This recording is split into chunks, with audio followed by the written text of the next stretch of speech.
Supreme court का एक case है state of Maharashtra and others versus Tasneem Rizwan Siddiqui criminal appeal 1124 of 2018। इस केस में तस्नीम ने बॉम्बे हाई कोर्ट में एक हेबियस कॉर्पस पिटीशन फाइल किया था, जिसमें उसने बोला था कि उसका पति पुलिस के अनाधिकृत कब्जे में था एफआईआर के अंदर, और ये पिटीशन अलाउ किया गया था। हेबियस कॉर्पस ऐसे इंसान के लिए नहीं दिया जा सकता जो क्रिमिनल केस से संबंधित पुलिस के कस्टडी में था, जबकि उसके खिलाफ रिमांड का ऑर्डर भी पास किया गया था। दूसरा, हाईकोर्ट ने बिना बेसिस कठोर शब्द इस्तेमाल किए हैं पुलिस के खिलाफ, और इन रिमार्क्स को एक्सपंज किया जाना चाहिए। तथ्य है कि हमारी पुलिस को इन्फॉर्मेशन मिला था कि एक पांडियन, जो एक डिटेक्टिव है, वो फोन रिकॉर्ड्स को उठा रहा था और बेच रहा था प्रॉफिट के लिए।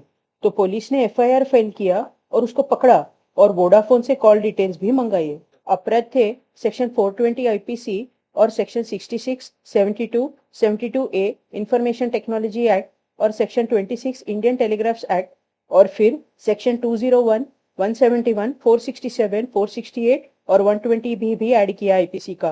बाद में पुलिस ने एक पालेकर को अरेस्ट किया, जिसके फोन में तस्नीम के पति के चैट्स भी मिले। उस चैट में तस्नीम के पति ने एक नवाजुद्दीन के बीवी के कॉल रिकॉर्ड्स भी मांगे थे। पुलिस ने फिर तस्नीम के पति को बुलाया तो उसने कहा वो कहीं घूमने जा रहा है, बाद में आएगा। बाद में पूछताछ पे पता चला कि तस्नीम के पति का पुलिस के पास होना जरूरी है। जब उसको लेने गए तब वो अपने सारे मोबाइल और लैपटॉप से कुछ डिलीट करने के चक्कर में था। फिर मैजिस्ट्रेट ने रिमांड ऑर्डर पास किया और सब प्रोसीजर के हिसाब से ही हुआ है। इतने में सीधे हाईकोर्ट पहुंची तस्नीम कि उसके पति को कोर्ट में लाया जाए और क्यों अरेस्ट किया वो बताया जाए। बाद में हाईकोर्ट को लगा कि पुलिस डायरी के हिसाब से प्रोसीजर नहीं फॉलो किया गया अरेस्ट के लिए, और तस्नीम के पति को छोड़ने को बोला। जब हेबियस कॉर्पस पिटीशन फाइल हुआ था तब ऑलरेडी रिमांड ऑर्डर पास हो भी गया था। वो ऑर्डर चैलेंज नहीं हुआ और सीधा पिटीशन फाइल किया गया, तो ये रिट इश्यू नहीं हो सकता। जहां तक कोर्ट के कमेंट्स का सवाल है, पुलिस को मौका ही नहीं दिया गया अपना पक्ष रखने का। बिना कोर्ट ऑर्डर के पुलिस कैसे उसको छोड़ सकती है? तो ना ही हेबियस कॉर्पस इश्यू हो सकता है, ना ही मेरिट्स में जा सकते हैं। तो हम एक्सपंज करते हैं ये रिमार्क्स। पुलिस उसको वापस पकड़ सकती है। उतने में क्या सबूत बचेंगे और क्या इन्वेस्टिगेशन होगा मालूम नहीं।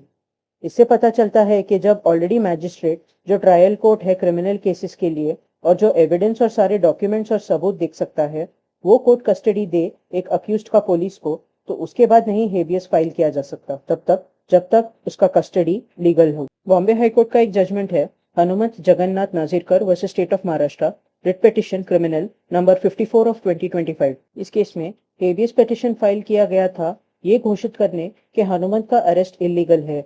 रिमांड के ऑर्डर्स भी चैलेंज किए हनुमंत ने। मेरे और मेरे पत्नी के खिलाफ एफआईआर फाइल हुआ था चीटिंग, फोर्जरी वगैरह के लिए 3 करोड़ रुपए के ऊपर का। मैंने एंटिसिपेटरी बेल एप्लीकेशन फाइल किया जो रिजेक्ट हो गया सुप्रीम कोर्ट में भी। चार्जशीट भी फाइल हुआ है। फिर मुझे अरेस्ट किया गया शिवाजी नगर पुणे में और बारामती पुलिस स्टेशन में प्रोड्यूस किया गया उसी दिन 5:07 को शाम को। फिर मुझे गवर्नमेंट हॉस्पिटल ले जाया गया प्री अरेस्ट चेकअप के लिए, और उन लोगों ने मुझे ससून हॉस्पिटल पुणे भेजने को कहा, लेकिन पुलिस ने मुझे बारामती में ही एक प्राइवेट हॉस्पिटल में दिखाया। फिर अगले दिन वहां के ही प्राइवेट हॉस्पिटल में एडमिट किया 1 दिन के लिए। उसके बाद फॉर्मल अरेस्ट हुआ पुलिस डायरी के हिसाब से, लेकिन पंचनामा में 1 घंटे बाद का समय दिखा रहा है। उसके बाद के दिन मैजिस्ट्रेट के पास ले जाया गया। तो मेरा कहना है कि सीआरपीसी के सेक्शन 57 के विपरीत है मेरा अरेस्ट। मुझे कस्टडी में लिया गया शिवाजी नगर में 25 अक्टूबर 2024 को 1 बजे दोपहर को, या फिर ज्यादा से ज्यादा 5:07 बारामती पुलिस स्टेशन में शाम को उसी दिन।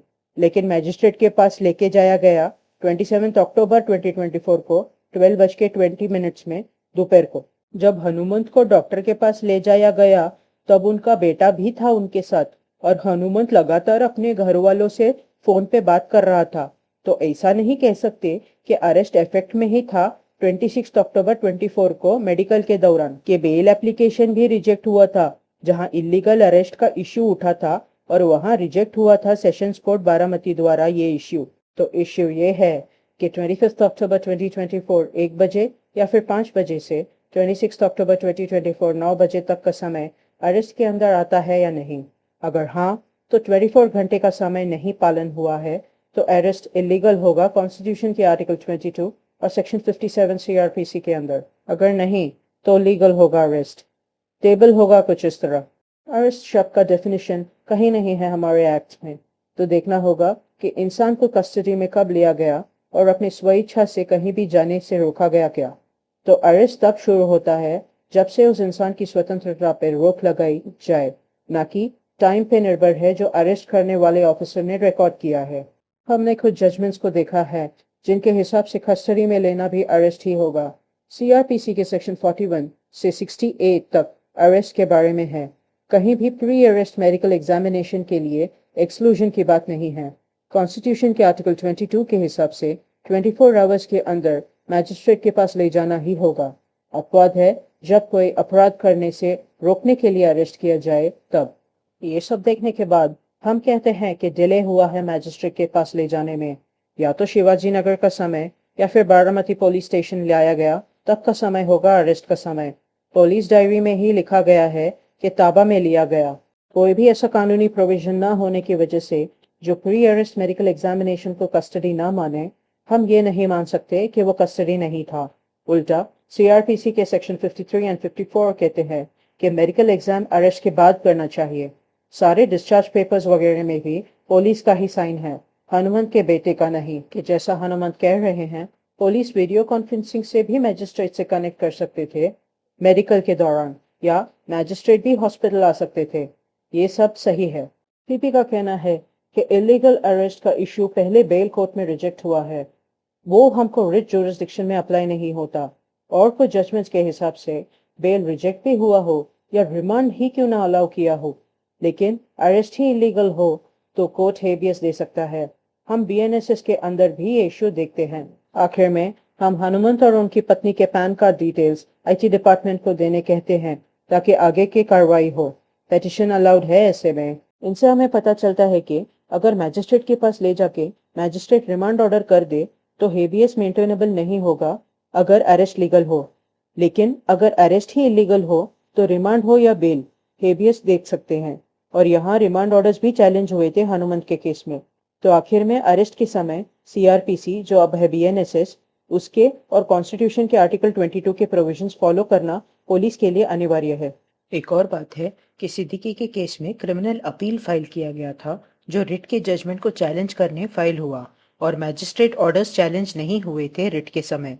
लेकिन हनुमंत के केस में रिट का जजमेंट है जहां मैजिस्ट्रेट ऑर्डर भी चैलेंज हुआ था, और हनुमंत के केस में हाईकोर्ट ने कहा था कि हेबियस कॉर्पस रिट एक विवेक वापरने वाला जुरिस्डिक्शन है।